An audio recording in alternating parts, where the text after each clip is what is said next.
এবং এই দেশের রাষ্ট্রনেতারা এরা পরিকল্পিতভাবে ভারতের মানুষের মন থেকে, বাংলার মানুষের মন থেকে নেতাজির নামটাকে মুছে দিয়ে শ্যামাপ্রসাদের নামটাকে ফ্রন্টে আনতে চাইছে, যিনি ছিলেন ব্রিটিশের গোলাম, যিনি ছিলেন ব্রিটিশের দালাল, যিনি একজন একটা পক্ষপাতিত্বমূলক সংগঠন করেছেন। এই মহামানবের সাগর তীরে, এই ভারতবর্ষ পুণ্যভূমি, তীর্থভূমি, এখানে হিন্দু, মুসলমান, কংগ্রেস, কমিউনিস্ট সমস্ত জাতিনীতির মানুষ বাস করে। এখানে আলাদা করে কোনো দল সম্প্রদায় তৈরি করা সম্ভব নয়। এরা প্রত্যেকেই যারা ভারতে বাস করে তারা ভারত মাতার নাড়ি ছেঁড়া সন্তান। তাদেরকে আলাদা করা যাবে না, তাদেরকে ডিভাইড করে শুধুমাত্র একটা সাম্যতাবাদকে প্রতিষ্ঠা করা সম্ভব নয়। তারই জন্য এসেছেন ভারত ব্রহ্মচারী মহারাজ, তারই জন্য এসেছেন নেতাজি সুভাষচন্দ্র বসু, এই যুগের কৃষ্ণ অর্জুন। তারই জন্য সৃষ্টি করেছেন তার এই নারায়ণী সেনা দল, এই ভক্ত দল, সন্তান দল। আপনারা গান করেছেন না, প্রয়োজন যদি হয় খোল করতাল নয়, আসছে রক্তক্ষয়ী মহাসংগ্রাম। গান করেছেন তো? সেই মহাসংগ্রামের ডাক আসছে, সেই ডাকে আমরা সামিল হবার জন্য প্রস্তুত। জয় রাম। সেই ডাক আসবে, তার আত্মপ্রকাশকাল আসন্ন। তাই এরা শেষ চেষ্টা করছে নেতাজির বিরুদ্ধে যদি কলঙ্ক লেপন করে ভারতের মানুষের মন থেকে নেতাজির নামকে মুছে দেওয়া যায়। নেতাজির নামের যে জায়গাগুলো, রাস্তাগুলো আছে সেখানে তার নাম কেটে দিয়েও আরেকজনের নাম বসানো হচ্ছে। এটা শ্যামাপ্রসাদের দেশ না, এটা নেতাজির দেশ। 15ই আগস্ট যদিও এটা ডোমিনিয়ন স্ট্যাটাস, এটা উপনিবেশ, এখনো বছর বছর ইংল্যান্ডকে খাজনা পাঠাতে হয়, ভারত স্বাধীনতা পায়নি, তবুও 15ই আগস্ট পালন করে অনেকে। কিন্তু সেই 15ই আগস্টে স্বাধীন পতাকার নিচে কার ছবি থাকে? নেহরুর ছবি থাকে? গান্ধীর ছবি থাকে? কার ছবি থাকে? নেতাজি সুভাষচন্দ্র বসুর ছবি রেখে ভারতবর্ষের জনগণ স্বাধীনতা দিবস পালন করে। সেই নেতাজির নামকে এত সহজে ভারতবাসীর মন থেকে মুছে ফেলা যাবে না, তোমরা যতই অপপ্রচার করো। কারণ এটা নেতাজির দেশ। তিনি এসেছেন অর্জুনের ভূমিকা নিয়ে। তার নামকে মুছে ফেলার যে ষড়যন্ত্র হচ্ছে, সেটা খাতা কলমে আপনারা তাকে ওয়ার ক্রিমিনাল বানাতে পারেন। আজকের ভারতের সরকার বলতে দ্বিধা নেই, এটা সরকার বিরোধী কথা হয়ে যায়, তবু পরিস্থিতির প্রেক্ষাপটে বলতে বাধ্য হচ্ছে। এরা আমেরিকার কাছে শর্ত সাপেক্ষে বন্ডিং হয়ে আছে। এক কথা বলা যায় আমেরিকার হাতের পুতুল। এই সত্য যেদিন ভারতের জনগণ জানতে পারবে, অলরেডি জানা শুরু হয়ে গেছে, তার জন্য হাজার হাজার যুব সম্প্রদায় তারা রাস্তায় নামছে। পাঞ্জাবের দিকে তাকিয়ে দেখুন, হরিয়ানা, দিল্লি, কলকাতা, বিহার, চারিদিকে দেখুন জনবিস্ফোরণ শুরু হয়েছে। যে যুব শক্তিকে তোমরা এতদিন ঘুম পাড়িয়ে রেখেছিলে, হেরোইন, চরস, মদ, গাঁজা, বিভিন্ন রকমভাবে নেশার দ্রব্য দিয়ে যুব শক্তিকে তোমরা ঘুম পাড়িয়ে রেখেছিলে, সেই যুব শক্তি, সেই শিক্ষিত সমাজ আজকে রাস্তায় নামছে। লক্ষ লক্ষ যুব সম্প্রদায় আজকে রাস্তায় নামছে, হিন্দু মুসলমান নির্বিশেষে আরো নামবে। দেশ কলাপস করে দেবে। জনগণের গর্জন, পৃথিবীর সেরা গর্জন, সেই জনচেতনায় আনছে সত্যিকারের বিপ্লব। সেই জনচেতনা, জনজাগরণ শুরু হয়েছে। করে চাপকের হেডলাইন, জনচেতনায় আনছে সত্যিকারের বিপ্লব, আছে না? সেই জনজোয়ার শুরু হয়েছে। কে আটকাবে নেতাজিকে? কে আটকাবে ভারত ব্রহ্মচারী মহারাজকে? তিনি এসেছেন এই কলিযুগকে পরিবর্তন করে সত্যযুগ, সাম্যের যুগ, বেদের যুগ প্রতিষ্ঠা করার জন্য। যতদিন না এই পৃথিবী, বাংলা ভারতের মাটিতে এক বিশ্ব রাষ্ট্র ব্যবস্থা হচ্ছে, যতক্ষণ না অখণ্ড বিশ্ব পরিবার তৈরি করছেন, এক জাতি, এক নীতি, এক সমাজ ব্যবস্থা প্রতিষ্ঠা করছেন, তার আগ পর্যন্ত নেতাজি ভারত ব্রহ্মচারী মহারাজের কেশাগ্র স্পর্শ করার ক্ষমতা কারোর নয়। তারা মহাকালের মহারুদ্র রূপ নিয়ে অপেক্ষা করছেন, কালের অপেক্ষা। অনেকে প্রশ্ন করতে পারে যে এত নারীর অত্যাচার, 3 বছরের শিশুকন্যা, 2 বছরের শিশুকন্যা, 80 বছরের বাবা বৃদ্ধা, কেউ রেহাই পাচ্ছে না। ধর্ষণ একটা জাতীয় ব্যাধিতে পরিণত হয়ে গেছে, কোনো মা বোনদের নিরাপত্তা নেই। এই ঘটনায় প্রমাণ করছে হিস্টরি রিপিটস ইটসেলফ, ইতিহাস ফিরে ফিরে আসে। সেই ইতিহাসের পুনরাবৃত্তি হতে চলেছে। মা সীতা সতীসাধ্যী নারীর উপরে যখন তাকে অপহরণ করা হলো, তারপরেই কিন্তু লঙ্কাকাণ্ড হয়েছিল, রামরাজ্য প্রতিষ্ঠা হয়েছিল। দ্রৌপদীর বস্ত্রহরণ যদি না হতো, কুরুক্ষেত্র কাণ্ড হতো না। কুরুক্ষেত্র কাণ্ড না হলে ধর্মরাজ্য প্রতিষ্ঠা পেত না। যুগে যুগে যখনই নারী জাতির উপর অত্যাচার হয়েছে, আজকে সারা পৃথিবীর খবরাখবর যারা রাখেন তারা নিশ্চয়ই জানেন যে প্রতিদিন কয়েক লক্ষ মা বোনের উপর ধর্ষণ, বলাৎকার হচ্ছে প্রতিদিন। কটা খবর খবরের কাগজে প্রকাশ করা হয়, কটা খবর রেডিও টেলিভিশনে প্রচার করা হয়। হাজার হাজার লক্ষ লক্ষ মা বোনদের ইজ্জত নিয়ে ছিনিমিনি খেলা করছে। এর সমাধান কে করবে? এই সমস্ত বানর হনুমানের দল, যাদের দেশ চালাবার ক্ষমতা নেই, যারা নিজেরাই শান্তিতে নেই, যারা নিজেরা এক একটা চোর, জচ্চর, লম্পট, বটপার, যারা এক একজন জালিয়াত, যারা জনগণকে ঠকিয়েছে দিনের পর দিন। আপনার আমার টাকা নিয়ে কোটি কোটি টাকা আত্মসাৎ করে বিদেশের ব্যাংকে, সুইস ব্যাংকে যারা জমা রেখেছে, তারা আমাদের শান্তি দেবে, সেই আশায় আপনারা বসে আছেন। এরা জীবনে শান্তি দিতে পারবে না। এরা ব্যর্থ হয়েছে দেশ চালাতে, এরা ব্যর্থ সমাজ চালাতে। গোটা পৃথিবী আজকে লিডারলেস। পরম পিতার ভবিষ্যৎবাণী, ফার্স্ট অপারেশন সিংহাসন খালি রাখা যাবে না, সেকেন্ড অপারেশন সিংহাসন খালি রাখা যাবে না, থার্ড অপারেশন লিডারলেস। ভয়ে কেউ দিল্লির মসনদে বসতে চাইবে না। পরম চৈতন্য মহাপ্রকাশ আলোক ঠাকুর বই পরম পিতার ভবিষ্যৎবাণী আপনাদের মনে করে দেখুন, যাদের বই আছে পড়ে দেখবেন। ফার্স্ট অপারেশন হয়ে গেছে, সেকেন্ড অপারেশন হয়ে গেছে, থার্ড অপারেশন যে কোনো সময় ঘটতে পারে। কার ওপর থেকে হবে সেটা আমাদের থার্ড আই খোলা নেই, বলতে পারবো না। আমরা বড় জোর গুরুর কথাগুলো বলতে পারি, তুলে ধরতে পারি। তিনি বলে রেখেছেন থার্ড অপারেশন লিডারলেস, ভয়ে কেউ মসনদে বসতে চাইবে না।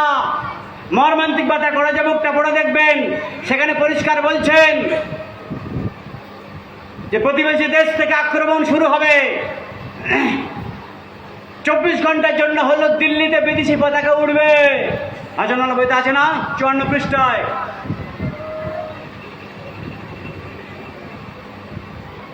মর্মান্তিক বার্তা করা যাবে যে প্রথম লাইনগুলো খেয়াল করে দেখুন। উদি মুদির দল এক লাফে টঙে উঠেছে, আছে?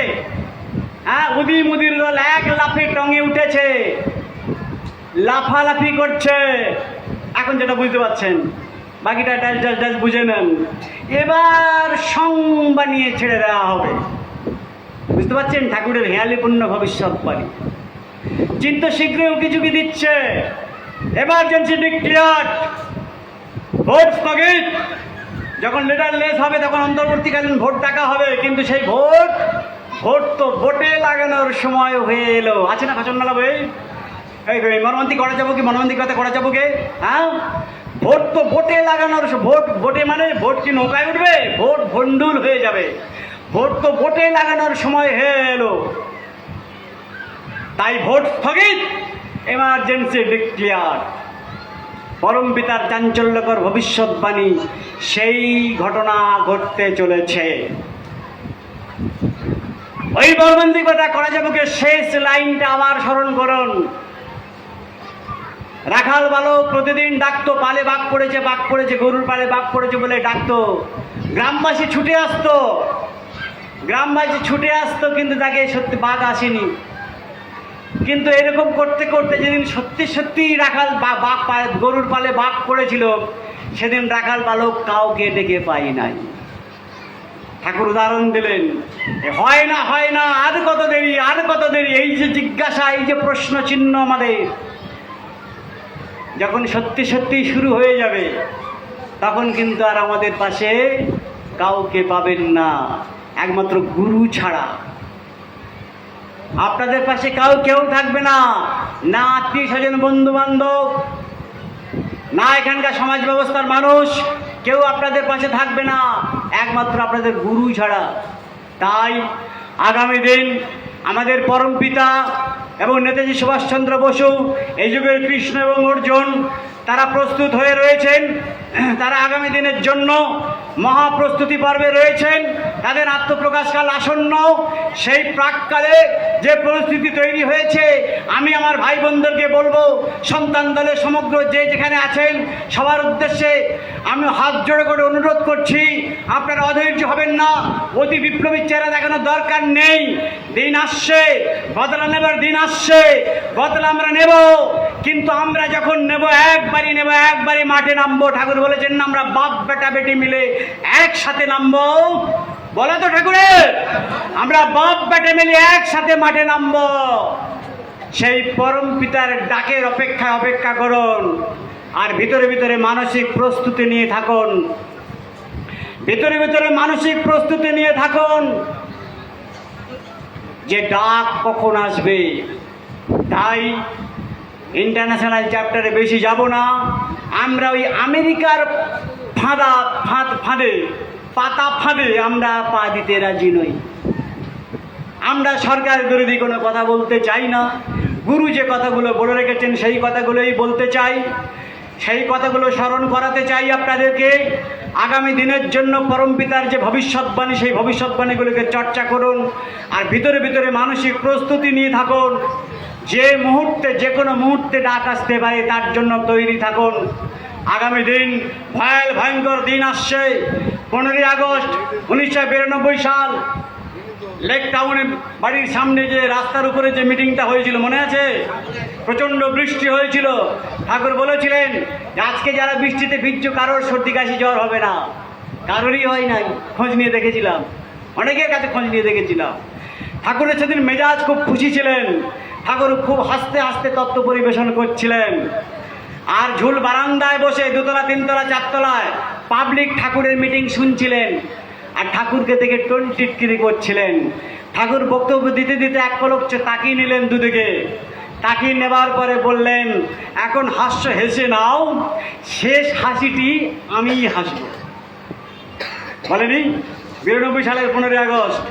এখন হাস্য হেসে নাও, শেষ হাসিটি আমি হাসবো। এমন একদিন আসবে, ওই 10 তলার গাছতলা সব আমি এক করে ছাড়বো। আমাদের বারিপুরে কোর্টের মাঠে গিয়ে ঠাকুর বলেছিলেন, এই বারিপুর রেল ব্রিজের উপর দাঁড়িয়ে দেখবে কলকাতায় নৌকা চলছে। ঠাকুর একদিন ঘরোয়া ক্লাস করতে করতে ঠাকুর বলছেন, তোদের শহীদ মিনার কত তলা রে? তা কেউ বলছে 10, 12, 13, 14। ঠাকুর বলছেন ও যাই হোক, এই ওপরের 1 তলা জেগে থাকবে, বাকি সব জলের তলায় তলিয়ে যাবে। বুঝতে পারছেন? যখন মা মেয়ে এক হয়ে যাবে, ঘরে বসে পুরী সমুদ্র দেখতে পাবে। মা মেয়ে মানে কি? গঙ্গার পদ্মা। এই গঙ্গা পদ্মা মিলতে যে কোনো সময় মিলে যাবে। মাত্র 1/2 কিলোমিটার বাকি আছে, ওই ফারাক্কা ব্রিজ উড়ে যাবে। গঙ্গা পদ্মা মা মেয়ে এক হয়ে গেলে ঘরে বসে পুরীর সমুদ্র দেখতে পাবে। তাই পরম পিতার মুখের বাক্য বেদবাক্য, তিনি ফালতু কথা বলেন না। শিশু বয়স থেকে যা যা ভবিষ্যৎবাণী করেছেন, প্রত্যেকটা ভবিষ্যৎবাণী অঙ্কের মতো মিলে চলেছে। অতএব বি অ্যালার্ট। ঠাকুর যা বলে রেখেছেন সেই ভবিষ্যৎবাণী অনুযায়ী ধাপে ধাপে কাজ কিন্তু চলছে। তারা পার্কে জন্মোৎসবের ভাষণে পরম পিতা বলে রেখেছেন, আমি প্রকৃতিকে দিয়ে 10 আনা 6 আনা করে ছাড়বো। আজকে প্রকৃতির দিকে তাকিয়ে দেখুন, প্রকৃতি রুদ্ররূপ ধারণ করেছে। গোটা ইউরোপ মহাদেশ জ্বলছে সূর্যের দাবদাহে। প্রতিদিন সানস্ট্রোকে কত মানুষ মারা যাচ্ছে। গোটা ইউরোপ মহাদেশ জ্বলছে, দাবদাহ, এত ভয়ঙ্কর সূর্যের তাপ বেড়ে গেছে।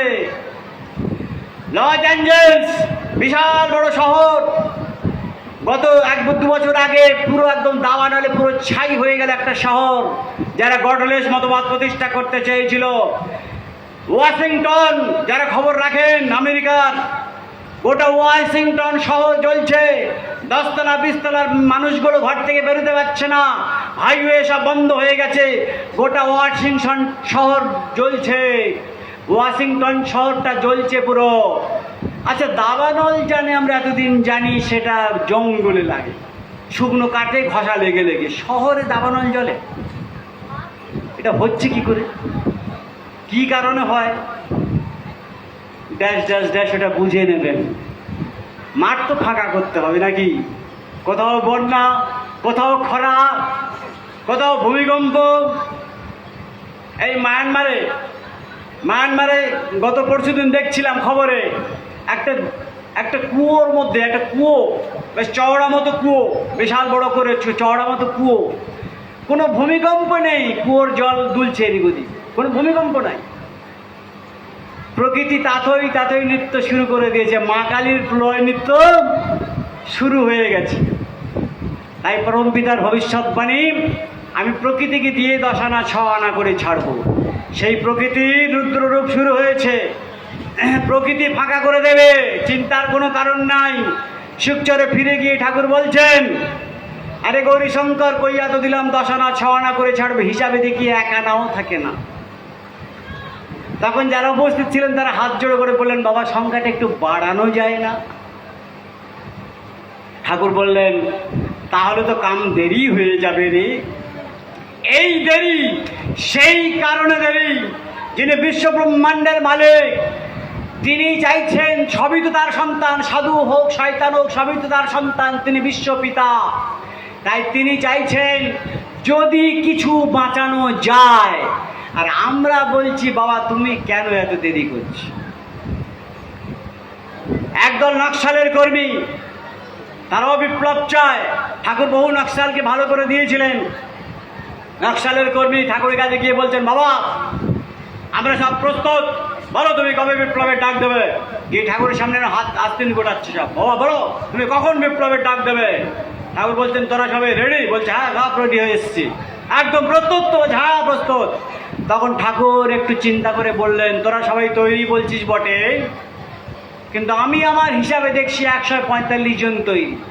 ভাবুন, তার লক্ষ লক্ষ কোটি কোটি সন্তানদের মধ্যে তিনি বলছেন হিসাব করে, তোরা সবাই তৈরি বলছিস বটে, কিন্তু আমি আমার হিসাবে দেখছি 145 জন তৈরি। আমি আমার কোটা পূর্ণ না হওয়া পর্যন্ত মাঠে নামবো না। ওরা ওইটা শুনে চলে গেল। ঠাকুরের পা ধরে বসে থাকতেন রবীন বন্দ্যোপাধ্যায় আর গলাকাটা সন্তোষ, পাল্টাপাল্টি করে থাকতেন। রবীন্দ্র ঠাকুরকে মালিক মালিক করে ডাকতেন। বিনাদা ছিলেন ঠাকুরের কাছে, হয়তো শুনে থাকবেন। তো সেইখানে রবীন্দ্র ওরা চলে গেলে জিজ্ঞাসা করছে, আচ্ছা মালিক, আচ্ছা মালিক, তুমি যে ওদের কইলা তোমার হিসেবে 145 জন তৈরি, তোমার কোটা পূর্ণ না হওয়া পর্যন্ত মাঠে নামবে না, তা তোমার কোটাটা কত কও দেখি? ভালো প্রশ্ন, কেউই প্রশ্ন করেনি, রবীন্দ্র প্রশ্নটা করেছেন। ঠাকুর হিসাব করে বললেন, ওই ধর 500-600। তাহলে 80-র দশকে ঠাকুর বললেন 145 জন তৈরি। 2026 সালে কি এখনো তার 500-600 পূরণ হয়নি? মানে 350 এখনো প্রস্তুত হয়নি। ধ্বংস করতে বেশিক্ষণ লাগে না। সৃষ্টি হবে কাদের নিয়ে? নতুন পৃথিবী করবেন কাদের নিয়ে? কৃষ্ণ যে ভুল করেছিল আমি সেই ভুল করে যেতে রাজি নই। কৃষ্ণ কি ভুল করেছিলেন? তিনিও কৌরবকুল নিধন করেছিলেন, তিনিও ধর্মরাজ্য প্রতিষ্ঠা করেছিলেন। তাহলে ভুলটা কোথায়? যাদের উপরে ধর্মরাজ্যের দায়িত্ব দেওয়া হয়েছিল, যাদের উপর ধর্মরাজ্যের দায়িত্ব দেওয়া হয়েছিল, তারা কেউ যোগ্য ছিল না, ধর্মরাজ্যের উত্তরাধিকার পাওয়ার যোগ্য তারা ছিল না। তাই তাই ঠাকুর সেই উদাহরণটা দিয়ে বললেন, আমি যে বেদের যুগ সত্য যুগ প্রতিষ্ঠা করব, সেই বেদের যুগের উত্তরসূরি যারা থাকবে তারা হবে ধর্মনিষ্ঠ, ন্যায়নিষ্ঠ, সত্যনিষ্ঠ, কর্তব্যনিষ্ঠ, হবে ত্রিনয়নের রাজত্ব। সেদিন হাজার হাজার টাকা, লক্ষ লক্ষ টাকা খরচ করে পুলিশ মিলিটারি বসার দরকার হবে না। মানুষ ঘরের দরজা জানলা খুলে ঘুমাতে পারবে। হাজার হাজার লক্ষ লক্ষ টাকা খরচ করে পুলিশ মিলিটারি বসার দরকার হবে না। সেদিন প্রত্যেকেই এক একজন পুলিশ হবে। মানে কি? প্রত্যেকে তো ত্রিনয়ন খুলে যাবে। ত্রিনয়নের রাজত্ব মানে কি? আমি যদি মনে করি বিনয়দা আজকের এখানে ঠাকুরের প্রোগ্রামে এসছে, এই সুযোগে বিনয়দার বাড়িটা একটু যদি ঘর তল্লাশি করে কিছু গয়নাগাটি, টাকা পয়সা চুরি করা যায়, এটা আমি মনে মনে ভাবছি। বিনয়দা তখন ভাববে, হ্যাঁ প্রদীপ, কিরে আমি বাড়িতে নেই বলে আমার ঘরটা চুরি করার প্ল্যান করছিস? মানে ত্রিনয়নের রাজত্ব মানে কি? প্রত্যেকের চেহারাটা জানতে পারবে, দেখতে পাবে।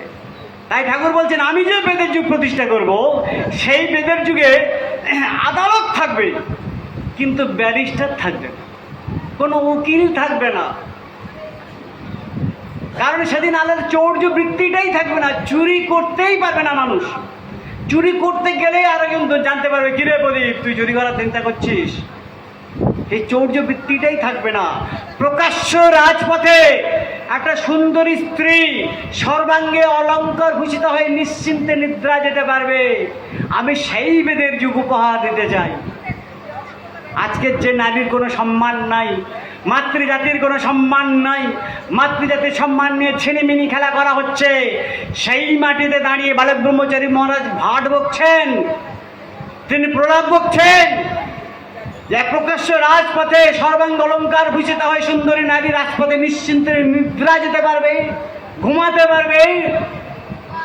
যিনি ফালতু কথা বলেন না, যার মুখের বাক্য বেদবাক্য, তিনি যখন বলে রেখেছেন সেই বেদের যুগ প্রতিষ্ঠা হবে, আপনারা চান তো নাকি? জোরে বলতে হবে। আমরা সেই বেদের যুগ চাই। এই হত্যা, হানাহানি, এই রক্তের হোলি খেলা আমরা আর দেখতে চাই না। অনেক রক্তের হোলি খেলা হয়েছে, যদিও নেচার ছাড়বে না। কারণ সুপ্রসব হতে গেলেও ঠাকুর বলেছেন কিছু না কিছু মায়ের রক্তপাত হয়, তাই রক্তপাত কিছু হবে। কিন্তু এই সমাজের টোটাল সিস্টেমটাকে তো চেঞ্জ করা যাবে, এই সমাজের ভিত্তি বুনিয়াদটাকে ঘুরিয়ে দেওয়া যাবে। নতুন পৃথিবী, পৃথিবী, বেদের সমাজ প্রতিষ্ঠা হবে। তার জন্য সমস্ত দেশবাসীর পক্ষ থেকে, সমস্ত আপামর গ্রামবাসীর পক্ষ থেকে, সমস্ত গুরু ভাই বোনদের পক্ষ থেকে সবার কাছে আমি হাত জোড়ে অনুরোধ করে যাচ্ছি, আপনারা এতদিন ধৈর্যের পরীক্ষা দিয়েছেন। অনেকে ঠাকুরের বিপ্লব দেখে যাওয়ার ইচ্ছা করেছিলেন। আমার এক দাদা একটু আগে বলছিলেন ঘরের মধ্যে, আমি বললাম চিন্তার কোনো কারণ নাই। কারণ ঠাকুর বলেছেন আমার প্রথম অঙ্কের প্লেয়ারদের সঙ্গে দ্বিতীয় অঙ্কের প্লেয়ারদের সাক্ষাৎ হবে না, দ্বিতীয় অঙ্কের প্লেয়ারদের সঙ্গে তৃতীয় অঙ্কের প্লেয়ারদের সাক্ষাৎ হবে না। দ্বিতীয় অঙ্কের প্লেয়ার যারা শাখা জেলা সমন্বয় তৈরি করে দিনের পর দিন বছরের পর বছর প্রচার করেছে, আজ তারা 99% মারা গেছে। 1% যারা বেঁচে আছে বার্ধক্যের ভারে ধুঁকছে তারা। তাদের সঙ্গে আজকে যে নিউ জেনারেশন যারা এসেছে নতুন তৃতীয় অঙ্কের প্লেয়ার, আপনারা এদের মধ্যে 12 আনা এখন তারা ঠাকুরের দীক্ষা পায়নি, কিন্তু তারা অচল অটল বিশ্বাস, পাহাড় প্রমাণ আত্মবিশ্বাস নিয়ে তারা কিন্তু ঠাকুরের নামটাকে দেশ থেকে দেশান্তরে তারা আজও প্রচার করে চলেছে। ঠিক না ভুল? তাহলে এই তৃতীয় অঙ্কের প্লেয়ারদের ফাংশন এখন চলছে, তাই কারোর সাথে কারোর সাক্ষাৎ হওয়ার কথা নয়। তার জন্যই এত দেরি। শুধুমাত্র লঙ্কা কাণ্ড একটা আঞ্চলিক ঘটনা, কুরুক্ষেত্র কাণ্ড কয়েকটা রাজ্যের ঘটনা, সমগ্র ভারতব্যাপী হয়নি। তারপরে কুরুক্ষেত্র যুদ্ধের পরে অশ্বমেধ ঘোড়া গোটা ভারতে ছুটিয়ে দেওয়া হয়েছিল, যে বাধা দেবে তার সঙ্গে আবার যুদ্ধ হবে। আর বালক ব্রহ্মচারী মারা শুধু বাংলা নয়, ভারত নয়, গোটা পৃথিবীটাকে নিয়ে এক বিশ্ব পরিবার গড়ার স্বপ্ন দেখছেন। যার আয়োজন প্রস্তুত, যার ক্ষেত্র প্রস্তুত, আপনারা ভালোভাবে ফিল করতে পারছেন, আপনারা উপলব্ধি করতে পারছেন। ভারত মহাসাগরে 7ম নৌবর দাঁড় করিয়ে দেওয়া হয়েছে, 7 শিপ। 7ম নৌবর একমাত্র কোথায় কখন ব্যবহার হয়? তৃতীয় বিশ্বযুদ্ধের জন্য ব্যবহার করা হয়। কেন ভারত মহাসাগরে 7 শিপ দাঁড় করানো হয়েছে? কেন ভারতের তুতিকরণ বন্দর এখনো এটা সরিয়ে গিয়ে কিছুটা আরব সাগরে অবস্থান করছে? একটা মার্কিন যুদ্ধ জাহাজ, যার মধ্যে 60,000 সেনা, মার্কিন সেনা, 90টা যুদ্ধ বিমান, 2টো পরমাণু চুল্লি, তাহলে জাহাজটা কত বড়? এত বড় মার্কিন যুদ্ধ জাহাজ কেন ভারতের বন্দরে আনা হয়েছে? সেটা নিয়ে কেন টেলিভিশনে প্রকাশ হচ্ছে না? যারা বুদ্ধিজীবী, যারা টক শো করে, তারা এটাকে নিয়ে কেন ডিবেট করছে না? সাংবাদিকের হলুদ সাংবাদিকের দল গেল কোথায়? ময়ূক রঞ্জন ঘোষ কেন আর বাংলা ছেড়ে দিল? রিপাবলিক বাংলা ছেড়ে দিল? তিনি বলতে বাধ্য হয়েছেন, এত বড় একজন সাংবাদিক যে নেতাজির কথা যে চ্যানেলে আমি বলতে পারবো না, তার অন্যায়ের বিরুদ্ধে আমার সেই চাকরির দরকার নাই। সবে একজন দুজন করে সবাই দুজন মাত্র সবে এখন করেছে সাংবাদিক, তাদের বিবেক দংশন হয়ে, কারণ সেন্সর বোর্ড এদের গলা টিপে ধরে রেখেছে। সত্যি কথা প্রকাশ করা যাবে না, সত্যি কথা লেখা যাবে না। আমরা বাংলার মানুষ, আমরা নেতাজির দেশের মানুষ। বাংলার নেতাগুলো কোথায় গেল? তাদেরকে অপমান করা হচ্ছে, নেতাজির গলায় জুতোর মালা পরানো হচ্ছে, তার ছবির গায়ে প্রস্তাব করা হচ্ছে। নেতাগুলো গেল কোথায়? সাংবাদিকগুলো গেল কোথায়? কোথায় সংবাদ মাধ্যম? কোথায় খবরের কাগজ? কোথায় টেলিভিশন? কোথায় রেডিও? তাদের কণ্ঠ কারা চেপে ধরেছে? সেন্সর বোর্ড, বকলমে আন্তর্জাতিক দালালরা। সত্য কথা বলা যাবে না, সত্য কথা প্রকাশ করা যাবে না। খোসলা কমিশন করলো, শাহনওয়াজ কমিশন করলো, মিথ্যার বাসাদি করা হলো। 228 জন সাক্ষী দিল নেতাজির জীবিতর পক্ষে, আর মাত্র 4 জন সাক্ষী দিল নেতাজি মৃতর পক্ষে। সেই 4 জনের সাক্ষীর ভিত্তিতে খোসলা কমিশন, মুখার্জি কমিশন সেখানে নেতাজি মৃত প্রমাণ করে দিল।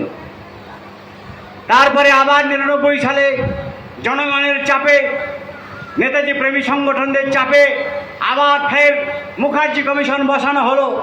সেই মুখার্জি কমিশন এর আগে এত সাক্ষী নেয়নি। তিনি সারা পৃথিবীর বিভিন্ন প্রান্তে ঘুরেছেন, জাপানের রেনগঞ্জি মন্দিরে পর্যন্ত গেছেন। সর্বত্র তিনি সমস্ত জায়গায় ঘুরে তিনি 2006 সালে রিপোর্ট দিলেন। 7 বছর ধরে তিনি গবেষণা করলেন, তথ্য নিলেন। তারপরে তিনি লিখতে বাধ্য হলেন 1945 সালে কোনো বিমান দুর্ঘটনা হয়নি। কিন্তু তারপরে একটা ম্যাজিস্ট্রেট, একটা জজ সাহেব কখনো ধারণার ভিত্তিতে কথা বলতে পারে না।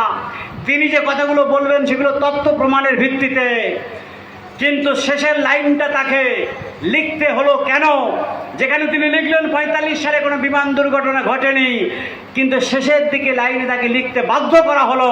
ঠিক আছে, আপনি যখন 45 সালে বিমান দুর্ঘটনাটাকে অস্বীকার করেছেন, বাতিল, এটাকে মিথ্যা প্রমাণ করেছেন, আমরা আর কিছু করার আমাদের ক্ষমতা নেই, কিন্তু তবু আপনাকে একটা লাইন লিখতে হবে, নিচের শেষ লাইনকেই, যে বয়সের কারণে তার মৃত্যু হলে হতে পারে। কিসের চাপে, কাদের ভয়ে একজন জজ সাহেব, একজন বিচারপতি তিনি ধারণার বশবর্তী হয়ে কথাটা লাস্টে জুটতে বাধ্য হলেন। এই কথাটা লেখার জন্য তার সল্টলেকের বাড়িতে সারাটা রাত ধরে এই মুখার্জি বাবু, মনোজ মুখার্জি বাবু কেঁদেছিলেন হাউ হাউ করে। আন্তর্জাতিক চাপে তাকে লিখতে বাধ্য করা হয়েছিল এই লাইনটা লেখার জন্য। সারাটা রাত ধরে তিনি তার সল্টলেকের বাড়িতে হাউ হাউ করে কেঁদেছিলেন। আমরা সেই সমাজে বাস করছি, সত্যের কণ্ঠ রুদ্ধ করা হচ্ছে, কিন্তু সত্যের ক্ষমতা অনেক নির্মম। এত চেষ্টা করো, সত্যের কণ্ঠকে রুদ্ধ করা যাবে না। সত্য চিরভাস্বর, চির উদীয়মান। সত্যকে কখনো লুকিয়ে রাখা যাবে না, মেঘ দিয়ে আড়াল করা যাবে না। তাই সত্য সূর্য এসেছেন মানব ব্রহ্মচারী মহারাজ, সত্য সূর্য এসেছেন নেতাজি সুভাষচন্দ্র বসু। তাদের কর্মকাণ্ডের গতিকে রুদ্ধ করবার ক্ষমতা কারও নয়। তাই হাজার আন্তর্জাতিক চক্রান্ত করো, তোমরা আন্দামান দখল করো 100 বছরের জন্য, চট্টগ্রামকে 30 বছরের জন্য দখল করেছ। মার্কিন যুদ্ধ জাহাজ ভর্তি করে তোমরা বাংলাদেশে অস্ত্র ঢোকাচ্ছ ভারতকে আক্রমণ করার জন্য। যতই ফাঁক পাতো, ওই আমেরিকার উদ্দেশ্যে পরম পিতার বজ্রকণ্ঠের ঘোষণা, ওই আমেরিকার বড় অহংকার দম্ভ হয়েছে, ওকে আমি আইচা হাতে ভিক্ষা করাবো। বলা ঠাকুরের আইচা মানে কি? নারকলের মালা থালা বাটিও জুটবে না। সেই ভয়ে আজকে এখানে খ্রিস্টান দেশ বানাবার পরিকল্পনা চলছে। প্রার্থনার নাম করে, রোগ সারানোর নাম করে বিভিন্ন জেলায় জেলায় তারা ঢুকে পড়েছে, খ্রিস্টান দেশ বানাবে। মায়ানমার থেকে রোহিঙ্গা মুসলমানগুলোকে তাড়িয়ে দিয়ে মায়ানমার, চট্টগ্রাম আর সেন্ট মার্টিন দ্বীপকে নিয়ে খ্রিস্টান দেশ বানাবে। ওরা খুব ভালো করে জানে বালক ব্রহ্মচারী যা বলে সেটা অভ্রান্ত সত্য। তাই অত্যন্ত কৌশল করে এরা গন্ডগোল বাঁধিয়ে দিয়ে সেন্ট মার্টিন দ্বীপটা দখল করে দিয়ে, যেখানে এখন মার্কিন সেনারা গট গট করে চলাচল করছে। তাই এদের এই স্বপ্নই থেকে যাবে। ইসলামীরা যে স্বপ্ন দেখছে ইসলাম রাজ কায়েম করবে, সেটা তো আমিও পড়েছি ভাই তোমাদের গ্রন্থ। সেখানে নবীজিকে বলা হচ্ছে তুমি কি শেষ নবী? বলছেন হ্যাঁ আমি শেষ নবী। তাহলে এরপরে আমাদের উদ্ধার করবে কে? বলছে এরপরে যিনি আসবেন তিনি হচ্ছেন ইমাম মেহেদী। আমার কাছে অন রেকর্ড আছে, বাংলাদেশের একজন বিশেষ ইমামের বক্তব্য আছে আমার কাছে। তিনি বলছেন ইমাম মেহেদী এসে গেছেন, 2026-27 মধ্যেই তার আত্মপ্রকাশ ঘটতে পারে। যেটা তার বক্তব্য, সন্তান দলের বক্তব্য না। আমার কাছে রেকর্ড আছে, অন রেকর্ড। যারা রাত্রে ঘরোয়া আলোচনা শুনবেন, গোটা ইসলাম সমাজে খবর হয়ে গেছে, গোটা আরব দুনিয়ার বুকে খবর হয়ে গেছে যে ইমাম মেহেদী আবির্ভূত হয়ে গেছেন। কিন্তু খবরটাকে সুকৌশলে চেপে যাওয়া হচ্ছে, কারণ ধর্মীয় ব্যবসার কারণে।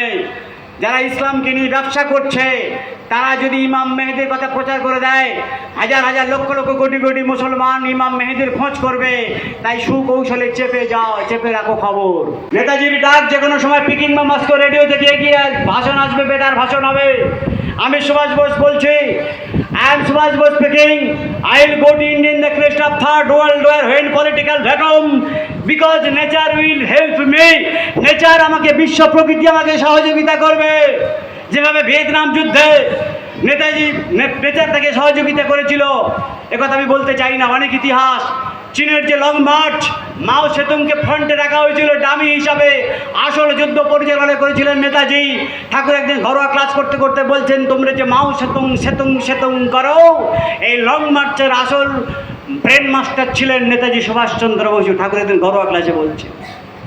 নেতাজি চীনের স্বাধীনতায় এই বাংলাদেশ, এই কয়েক বছর আগে শেখ হাসিনা যখন নেতাজি ভবনে আসলেন কলকাতায়, ফিরহাদ হাকিম মমতা ব্যানার্জির সামনে, আমার কাছে পেপার রয়েছে, অনেকের কাছে আপনারাও পড়েছেন, প্রকাশ্যে রামের মা শ্যামের মা বলেনি, একজন দেশের প্রধানমন্ত্রী বলছেন নেতাজির সহযোগিতা ছাড়া বাংলাদেশ স্বাধীনতা পেত না। বলেনি? খবরের কাগজে পড়েছেন তো? প্রকাশ্যে কলকাতার নেতাজি ভবনে কয়েক বছর আগে এসে যিনি ঘোষণা করেছেন। ওই সাংবাদিকের দল কোথায় গেল? এটা নিয়ে তো টকশো হলো না। 45 সালে তিনি যদি মারাই গিয়ে থাকে, তার চিতাবসানের জন্য আবার পরিকল্পনা হয়ে থাকে, তাহলে একটা দেশের প্রধানমন্ত্রী বলছেন নেতাজির সহযোগিতা ছাড়া বাংলাদেশ স্বাধীনতা পেত না। সেটা নিয়ে বুদ্ধিজীবীর দল তাদের কোনো টকশো হয় না তো? কেন? নেতাজি এলার্জি কেন এত? নেতাজির অপরাধটা কোথায়? কেন বালক ব্রহ্মচারীকে নিয়ে এত এলার্জি? বালক ব্রহ্মচারীর অপরাধটা কি? কি ক্ষতি করেছে বালক ব্রহ্মচারী সমাজে? কটা খুন করেছে? কত মানুষ মেরেছে? কার ক্ষতি করেছে? সমাজে মানুষের পর মানুষ, হাজার হাজার লক্ষ লক্ষ কোটি কোটি নিজে কানে মন্ত্র দিয়ে 10 কোটি শিষ্যের যিনি গুরু, তার ন্যূনতম সম্মানটুকু তোমরা দাওনি। তাকে লেখা হচ্ছে বালকের অন্ত্যেষ্টি। এটা একটা ভাষা? বালকের অন্ত্যেষ্টি, 10 কোটি শিষ্যের গুরু যিনি, এইরকম অপমান তাকে করা হয়েছে। অ্যাকশনের রিয়াকশন হবে না? তাই অ্যাকশনের রিয়াকশন শুরু হয়ে গেছে। ঝড় ঝঞ্ঝা ভূমিকম্প বন্যা মহামারী জলোচ্ছ্বাস গোটা পৃথিবীর 10 আনা 6 আনা করে দেবে এই নেচার প্রকৃতি। মানসিকভাবে তৈরি থাকুন। এটা খবরের কাগজের কথা, আমার কাগজের কথা, সরকারি পেপার। এটা আমার পেপার না, এটা সরকার থেকে প্রচার করা হচ্ছে। প্রত্যেকটা থানায় থানায় দায়িত্ব দেওয়া হয়েছে। এই পেপারে পরিষ্কার এখানে বলা হচ্ছে সারা ভারত জুড়ে ভয়ঙ্কর হারে প্রাকৃতিক দুর্যোগ, বন্যা মহামারী ভূমিকম্প শুরু হয়ে যাবে। তার জন্য আমাদের মানসিক প্রস্তুতি নিতে হবে। সরকারি কাগজ, এটা আমার কথা নয়। এখানে পরিষ্কার বলা হয়েছে, এটা সরকারি পেপার আপনাদের দেখাচ্ছি। সরকার জানে যে প্রকৃতির মার আসতে চলেছে, কিন্তু আমাদেরকে জানতে দেওয়া হচ্ছে না। পেপার অনেক আছে, কিন্তু খুলে খুলে দেখাতে গেলে অনেকটা সময় লেগে যায়। তো এই যে এটা সরকারি পেপার, অরিজিনাল। পশ্চিমবঙ্গ সহ সারা ভারতেই প্রাকৃতিক বিপর্যয়ের সম্ভাবনা বাড়ছে। সরকারি পেপার। থানায় থানায় পুলিশ এলাকায় এলাকায় প্রচার করছে, এই পেপার ডিস্ট্রিবিউট করছে। এখানে বলা হচ্ছে ভূমিকম্প, সাইক্লোন, অগ্নিকাণ্ড ইত্যাদি যে কোনো ধরনের প্রাকৃতিক বিপর্যয়ের মোকাবিলা করুন ঠান্ডা মাথায়। মূর্খের দল। ভূমিকম্প আসবে বলে বই আসবে, অমুক সময় ভূমিকম্প হবে, ঠান্ডা মাথায় কী পরিকল্পনা নেবেন আপনারা? মানে বুদ্ধি না আসার প্রণস্বতী ঠাকুর বলেছেন না, বিনাশকালে বুদ্ধি না আসায় ভূমিকম্প, সাইক্লোন ওরা ঠান্ডা মাথায় মোকাবিলা করবে। সাইক্লোন যা হচ্ছে, 10 তলা বিল্ডিংগুলিকে ছাতু করে দিয়ে চলে যাচ্ছে, আর ঠান্ডা মাথায় এরা পরিকল্পনা করছে। যাই হোক, যেটা বলেছে আমি সেটা বলছি। তারপর বলছে শিশু, বৃদ্ধ, প্রতিবন্ধী, অসুস্থ, অক্ষম মানুষদের উদ্ধার কার্যে প্রাধান্য দিতে হবে। মাঝে মাঝে মহড়ার প্রয়োজন আছে। প্রতি পরিবারে অন্তত 2-3 দিন চলার মতো শুকনো খাদ্য ও পানীয় জল মজুদ রাখুন। জ্বালানি তেল, গ্যাস ও ক্ষতিকারক রাসায়নিক পদার্থ ঘরে থাকলে তা মজুদ করে রাখুন। কে বলছে? সরকার। ঠাকুর বলছে, এটা সরকারি পেপার, সরকারের পক্ষ থেকে বলা হচ্ছে। ঠাকুর কি বলেছেন? 7 দিন সূর্যের মুখ দেখতে পাবে না, রক্ত খেয়ে থাকতে হবে, বলেনি? এরা বলছে 2-3 দিন শুকনো খাদ্য মজুদ রাখুন না। ঠাকুর বলেছেন 7 দিন শুধু রক্ত খেয়ে থাকতে হবে, সূর্যের মুখ দেখতে পাবে না।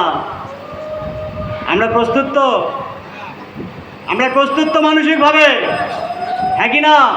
জোরে বলুন। তাহলে যে প্রাকৃতিক দুর্যোগ আসুক, ভূমিকম্প হোক, আমরা থাকি বা না থাকি, বন্যা, মহামারী যাই কিছু আসুক না কেন, আমরা পরমপিতা কাকে দিয়ে কী কাজ করাবেন সেটা পরমপিতা জানেন। আমরা সবাই তারের পুতুল জানে না।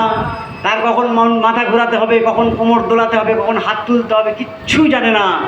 ওপরে 10টা আঙুলের খেলা চলছে।